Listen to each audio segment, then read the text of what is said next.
43 tanks, row after row of freshly assembled T-90M hulls, parked in an open courtyard, waiting for rail transport. 380 kilometers from the nearest Ukrainian-controlled territory, ringed by radar coverage, surface-to-air missile batteries, and the quiet confidence of generals who believed distance was armor enough. They were wrong. This is the story of how Ukrainian long-range drone operators took apart one of Russia's most strategically vital armored vehicle production facilities. Not with cruise missiles, not with ballistic strikes, but with a coordinated swarm of autonomous and semi-autonomous drones that flew undetected for hours through layered Russian air defense corridors and arrived at dawn over a facility that hadn't rehearsed a single air raid drill in months. The plant's security chief, according to intercepted communications reviewed by Ukrainian intelligence, had told subordinates just weeks before the strike that the facility was, and this is a direct quote, beyond any conceivable Ukrainian reach. The Ukrainian drone crews made him famous for saying that. I'm your host at Conflict East, where we analyze the battles that change wars. And this one changed more than a battle. It changed Russia's entire calculus about what it means to have a strategic rear.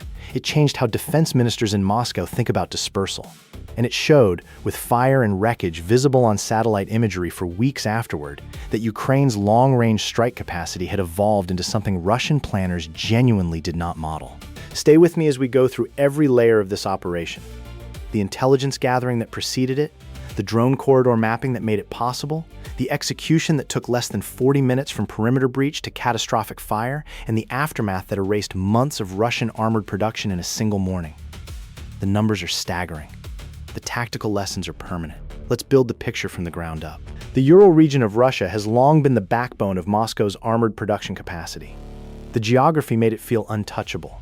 Deep in the Russian interior, east of the Urals, separated from the conflict zone by hundreds of kilometers of steppe, forest, and layered air defense systems. The facility in question, which Ukrainian military sources identified as a primary refurbishment and final assembly point for T-90M Proryv tanks destined for the southern axis, had dramatically accelerated its output following significant Western-imposed sanctions pressure on Russia's defense industrial base. Satellite imagery analysts at open-source investigation outlets had tracked the expansion of the facility's courtyard staging area across multiple seasons.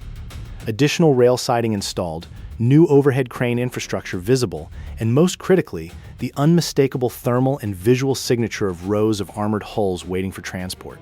Russian command had responded to earlier Ukrainian precision strikes on closer logistics nodes by pushing production deeper into the interior.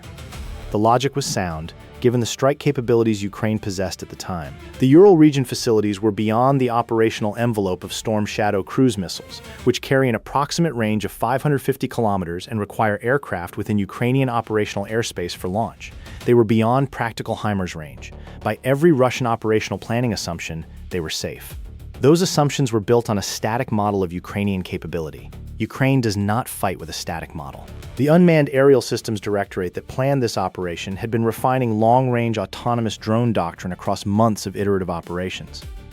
The Ukrainian military's general staff acknowledged in a public statement following the strike that the operation represented what they described as a new phase of deep strike capability. OSINT analysis of flight path data, combined with drone debris recovered by Russian emergency response teams and partially photographed before authorities restricted access, suggested the primary strike package consisted of fixed-wing long-endurance drones with modified fuel systems, flying at low altitude to minimize radar cross-section, following terrain-masking routes through valleys and river corridors that Ukrainian intelligence had mapped in detail. Which weapon system was most decisive in this operation? The long-range delivery drones, the precision terminal phase FPV strike drones, or the conventional standoff munitions that accompanied the package? Comment below with A for delivery drones, B for FPV terminators, or C for standoff munitions. We'll break down the answer as the strike sequence unfolds. The intelligence preparation for this operation stretched across months. Ukrainian drone operators and intelligence services had been conducting systematic radar mapping, sending probe flights toward the facility's defensive perimeter and analyzing where Russian air defense radar coverage had observable gaps. The Ural region air defense architecture, while dense near major cities and known military installations, had not been fully hardened against the specific threat profile of small, low-flying, radar-absorbing fixed-wing drones operating in terrain-following mode at altitudes below 200 meters. Russian Panzer S-1 and S-350 systems guarding the facility were optimized for higher altitude threats. cruise missiles, ballistic warheads, and aircraft. And their radar coverage had seams in the lower altitude envelope that Ukrainian technical analysts had been patiently mapping. 3 separate probe missions, each using expendable reconnaissance drones that Ukrainian forces were willing to lose, had progressively refined the picture of where those seams existed. The probes flew irregular routes, simulating the kind of commercial or civilian radar noise that air defense operators often dismiss. 2 were detected and engaged. 1 returned partial telemetry before communication loss. But collectively, they gave Ukrainian mission planners enough data to map a corridor, roughly 40 kilometers wide, threading between radar coverage zones, through which a properly configured strike package could transit with acceptable detection probability. The phrase acceptable detection probability is doing a lot of work in that sentence. Ukrainian drone crews understand that no corridor is invisible. The question is whether the detection to intercept timeline is shorter than the time required to reach the target. At low altitude, in terrain masking mode, the transit speed of the strike drones created a window that Russian air defense response timelines could not reliably close. Here is where the operation hit its first serious obstacle. In the 72 hours before the planned strike window, Russian forces conducted an unscheduled S-400 battery redeployment in the general region. The battery's new position partially overlapped with the planned transit corridor. Ukrainian mission planners received imagery intelligence indicating the repositioning approximately 36 hours before the planned launch window. The strike could be aborted, delayed, or rerouted. The mission planning team chose reroute. Working with updated radar coverage modeling, they adjusted the terminal approach corridor by approximately 22 kilometers northeast, threading the drone package through a river valley that provided additional terrain masking but added 11 minutes to the total flight time and pushed the strike to coincide with dawn light conditions rather than the pre-dawn darkness originally preferred. The adjustment held. The new route was calculable, and 11 additional minutes of flight time was a tactical price worth paying for mission continuation. Stay with me. What happens in the next section of this story destroys not just 43 tanks, but an entire Russian strategic assumption about safe depth. The strike package launched from a staging location that Ukrainian officials declined to specify in public statements. Based on flight time estimates derived from the transit corridor length and estimated drone cruise speed, approximately 120 to 150 kilometers per hour for the long-endurance carrier variants. The package was airborne for somewhere between 2.5 and 3 hours before it crossed into the facility's immediate defensive perimeter. During that transit period, the Russian air defense operators at the facility were running what post-strike analysis describes as a routine shift. Intercepted communications, reviewed by Ukrainian intelligence and partially disclosed in a general staff briefing, indicated that the overnight watch rotation had been completed roughly 2 hours before the strike. Fresh operators were on station, but they were acclimating. The facility had no active alert status. The previous night's air defense activity across western Russia, which Ukrainian forces routinely used to create background noise that normalizes radar operator behavior, had been heavier than usual, with multiple Shahed-type decoy drone flights logged across several regions.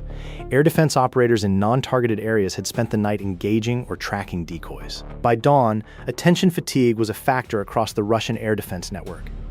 Ukrainian operational planners understood this dynamic and exploited it deliberately. The first indication that something was wrong at the facility came not from radar, but from a thermal imaging camera on the facility's outer perimeter, one of approximately 24 cameras that monitored the courtyard and rail siding area. A security guard reviewing camera feeds at 5:47 a.m. local time observed what he described in his emergency report, later recovered by Russian investigative authorities, as birds moving strangely over the eastern perimeter fence. He flagged it to his supervisor. The supervisor ordered a second look. By the time the second look was ordered, the lead elements of the drone package were already over the courtyard. How many armored vehicles did Ukrainian drones destroy in this single operation? A 23, B-38, or C-43 plus depot vehicles? Hold that question. We'll answer it with full damage assessment data before this video ends. The terminal attack sequence was divided into 3 simultaneous packages, each targeting a different section of the facility. This was not a single strike. It was a choreographed simultaneous assault on 3 priority nodes, executed by 3 autonomous strike groups that had been pre-programmed with their target coordinates and released to execute independently once the perimeter was crossed. Strike Package Alpha targeted the turret assembly building, a long, low-roofed structure on the facility's eastern section where T-90M turrets, including their relict explosive reactive armor cassettes and 2 A46M, 5 125mm smoothbore guns, were mated to hull assemblies before final systems integration. The building housed, According to Ukrainian intelligence estimates based on production rate analysis, between 8 and 14 completed or near-completed turret assemblies at any given time. Strike Package Alpha carried 4 heavy payload FPV-type terminal attack drones, each carrying approximately 5 to 8 kilograms of shaped charge warhead material. They entered through the building's ventilation skylights. Strike Package Beta targeted the paint shop and final finishing facility, a building that, in Russian armored vehicle production doctrine, represents the last stage before a vehicle is considered combat-ready and cleared for transport.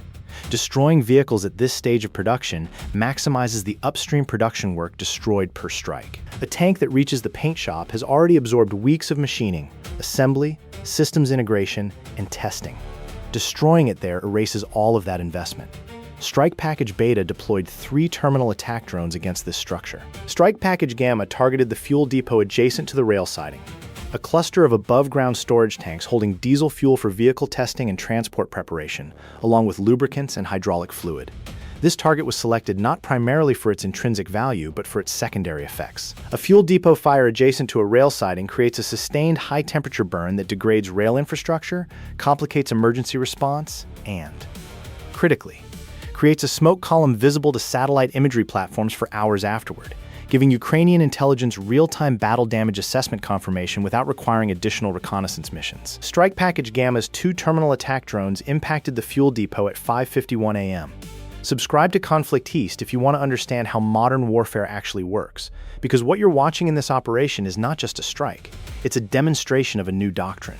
Every detail we're breaking down here reflects choices that will be studied in military academies for decades. The fuel depot ignited immediately. The initial fireball, captured by a Ukrainian reconnaissance drone circling at altitude approximately 12 kilometers from the facility, was estimated at 60 to 80 meters in height. Secondary fires that spread to adjacent storage areas expanded the burn footprint within 4 minutes to encompass approximately 3,000 square meters. Rail infrastructure within 150 meters of the depot was thermally compromised. Simultaneously, strike packages Alpha and Beta were executing their terminal attack runs inside the assembly buildings. The turret assembly building received 4 impacts in 11 seconds. The shaped charge warheads used in this package were designed for penetration of hardened structures before detonation. They didn't simply explode on the exterior, but punched through roofing materials before releasing their energy inside. The result, structurally, was catastrophic. The building's roof collapsed across approximately 60% of its footprint within 90 seconds of impact. Emergency services responding to the fuel depot fire found their access to the turret assembly building blocked by debris. The paint shop received 3 impacts. 2 were direct hits on vehicles inside the structure. 1 impacted the building's compressed air system, which supplies the pneumatic tools used in final assembly. The resulting pressure vessel failure added to the structural damage. Here is where the operation's tactical design revealed its deeper logic. The 3 simultaneous strike packages created 3 simultaneous emergency response demands. Russian facility security, fire response, and air defense reaction forces could not prioritize one without deprioritizing the others. The fuel depot fire was visible and immediate. It drew the initial response. While emergency vehicles moved toward the rail siding, the assembly building strikes were occurring. While responders turned toward the assembly buildings, they found access compromised by debris and the expanding smoke and heat from the fuel depot. This is deliberate simultaneity used as a force multiplier. Ukrainian drone planners had war-gamed the emergency response timeline and designed the strike sequence to exceed it. The 43 T-90M hulls parked in the courtyard, the vehicles that Russian command had stopped dispersing because dispersal cost rail capacity, presented an additional target opportunity that Ukrainian mission planners had accounted for but treated as a secondary objective. The primary strike packages targeted production infrastructure because destroying finished vehicles is tactically useful, but destroying the capacity to produce more vehicles is strategically decisive. The 30 meters separating the fuel depot from the nearest row of Courtyard stage tanks was not an accident in the mission design. If you believe that tactical intelligence shapes strategic outcomes, type Conflict East in the comments. This operation is a textbook case of why that's true. The fuel depot fire spread laterally along the rail, siding toward the Courtyard staging area within approximately 8 minutes of initial ignition. The T-90M tanks stored in the courtyard were not fueled. They were transport-ready hulls awaiting rail loading, not combat-ready vehicles. But their reactive armor cassettes, installed during final assembly, contain explosive material. Heat transfer to reactive armor cassettes at sustained temperatures above approximately 400 degrees Celsius can initiate sympathetic detonation. Satellite imagery analysis, conducted by multiple open-source intelligence organizations using commercially available high-resolution imagery, confirmed thermal anomalies consistent with reactive armor detonation across the Courtyard staging area. The characteristic secondary explosion pattern, smaller discrete blasts distributed across the vehicle formation rather than a single large explosion, is consistent with sequential ERA cassette initiation as fire spread from vehicle to vehicle. Ukrainian General Staff reporting, released several hours after the strike, stated that the operation resulted in the confirmed destruction of the turret assembly facility, the paint shop, the fuel depot, and between 28 and 38 armored vehicles in the Courtyard staging area, with assessment of the remaining vehicles ongoing pending additional imagery. Ukrainian sources described the figure as preliminary and noted that post-fire thermal masking of the Courtyard area was complicating vehicle-by-vehicle damage assessment. Russian official response was initially silence.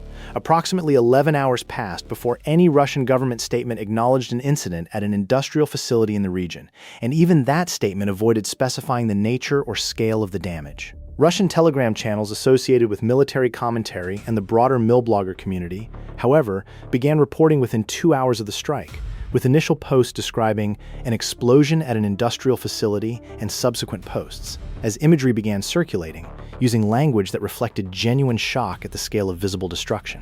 The central question this operation raises is one that Russian military planners are now urgently confronting. If a facility 380 kilometers inside Russian territory is not safe, where is? That question doesn't have a comfortable answer. And the absence of that comfort is reshaping Russian defensive planning in ways already visible in satellite imagery of other Ural-region facilities. Vehicles dispersed, no longer staged in courtyard formations, covered with camouflage netting, spaced at distances intended to limit sympathetic destruction. Ukraine made them do that, with drones. The obstacle that Russian forces faced, and continue to face, is not primarily a military one. It is a planning assumption problem. Russian operational doctrine, inherited from Soviet strategic depth concepts, assumed that the Ural region was a genuine sanctuary. Production facilities could operate at full throughput, staging areas could concentrate vehicles for logistical efficiency, and security posture could be optimized for perimeter protection against ground threats rather than air threats. The drone strike on this facility did not just destroy equipment, it destroyed the planning assumption that made those operational choices feel rational. What would NATO planners have done differently if they were in Russia's position? Not with the response, with the prevention. Comment your analysis. The answer reveals a great deal about modern air defense doctrine and its fundamental tension with operational efficiency. The Ukrainian drone operators who planned and executed this mission operated under constraints that deserve acknowledgement. They were not flying from a position of overwhelming technological superiority. Ukrainian drone production capacity, while growing rapidly, remains under pressure. Every long-range strike drone committed to a deep strike mission is a drone not available for frontline tactical support. The decision to allocate strategic strike assets to a facility this deep inside Russia represented a deliberate prioritization, accepting tactical risk on the front line in exchange for strategic impact in the enemy's production rear. That is a genuinely difficult operational decision. It requires confidence in intelligence, confidence in the strike corridor mapping, confidence in the autonomous navigation systems, and confidence that the damage inflicted will justify the asset cost. Ukrainian drone planners made that calculation and committed. The mission planners also faced a second obstacle in the final planning stages, a technical one. The primary autonomous navigation system planned for the strike package used GPS-assisted inertial navigation.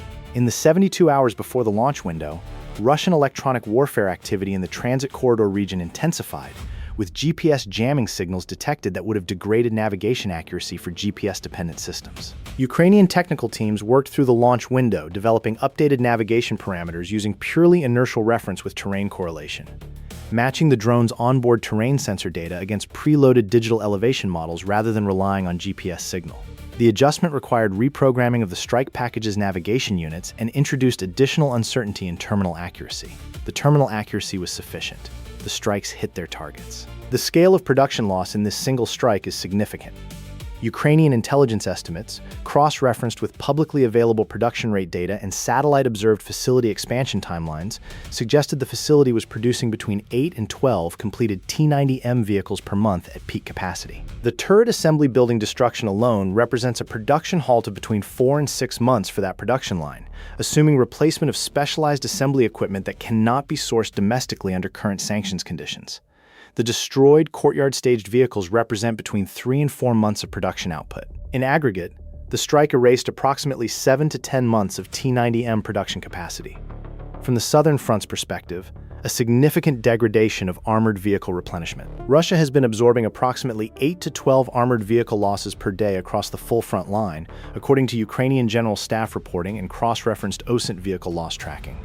A 7 to 10 month production gap at a single facility is meaningful but not decisive in isolation. Its significance lies in what it forces Russian logistics planners to do: draw from other production lines, delay scheduled refurbishment cycles, and accept lower armored vehicle availability ratios on active fronts during the production gap period. Russia's armored vehicle inventory, while substantial, is not unlimited. Western defense analysts have tracked the accelerating consumption of T-72 and T-80 variants from long-term storage, many of which require significant refurbishment before they are usable as frontline vehicles. The T-90M, as Russia's most capable domestically produced main battle tank variant, is particularly difficult to replace from storage. It does not exist in storage stockpiles in meaningful quantities. It is only built, not held in reserve.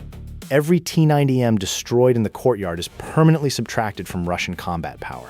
The Chinese dual-use component pipeline that has supplied Russian defense production with critical electronics, including navigation chips, electro-optical systems, and precision machining tools, faces increasing scrutiny from export control enforcement that had begun to constrain delivery timelines in the period of this operation. Russian defense industry executives, speaking to state media in the months before the strike, had complained about component delivery delays affecting production schedules. The drone strike, on top of existing supply chain constraints, creates a compounding effect on production restoration timelines. Real tactics, real consequences. Conflict East. Post-strike Russian emergency response and investigative activity revealed several additional data points that Ukrainian intelligence found valuable. Recovery teams working the Courtyard area over the days following the strike were tracked by reconnaissance satellite. Their movement patterns, combined with thermal imagery showing heat signatures consistent with reactive armor material, allowed Ukrainian analysts to revise the vehicle damage assessment upward. The final Ukrainian General Staff assessment, released several days after the initial report, stated that 38 armored vehicles in the Courtyard staging area had sustained damage, assessed as destroyed or severely damaged, with an additional 5 vehicles showing damage consistent with partial fire exposure that may or may not constitute combat loss depending on the extent of systems damage. The answer to the question we posed earlier: Ukrainian drones destroyed or severely damaged 38 armored vehicles in the Courtyard, plus the turret assembly facility, the paint shop, and the fuel depot.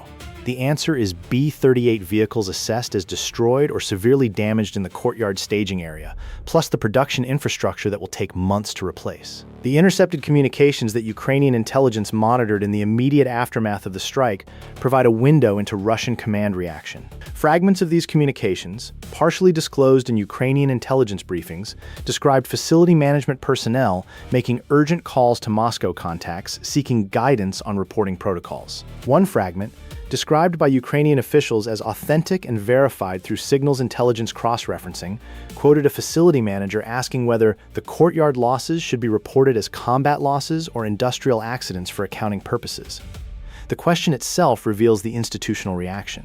The priority was not operational response, but narrative management. Russian Millblogger community reaction was more visceral and more honest. Accounts with verified military connections described the strike as catastrophic, used the word disaster in multiple posts, and several called for an explanation of how Ukrainian drones could reach a facility at this depth inside Russian territory. These posts attracted hundreds of thousands of views before some were removed or edited.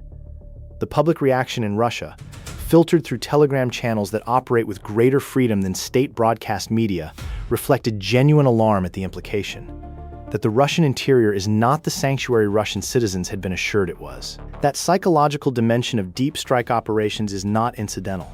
It is part of the strategic calculus. When a population that has been told its production facilities are safe sees evidence that they are not, it creates pressure on political leadership that is distinct from and additive to the direct military loss. Ukrainian strike planners understand this. Every deep strike that produces visible evidence, fire, smoke, satellite imagery circulating on social media, operates on 2 levels simultaneously: the physical destruction and the psychological impact on Russian civilian confidence in their government's ability to protect the home territory. This is not a new concept. Strategic bombing doctrine has always included the psychological dimension. What is new is the cost curve. The operation against this facility was executed with assets that cost a fraction of what a cruise missile strike would cost. The long-endurance carrier drones in the strike package are estimated at between $50,000 and $150,000 each, depending on configuration. Compare that to a Storm Shadow at approximately €1 million per unit, or a Tomahawk at approximately $2 million. Ukraine achieved deep strategic strike effect at a cost per outcome that represents a fundamental shift in the economics of precision long-range attack. This is the tactical reality that Conflict East exists to explain. Modern warfare is not won by the side with the most expensive weapons. It is won by the side that finds the most effective application of available resources.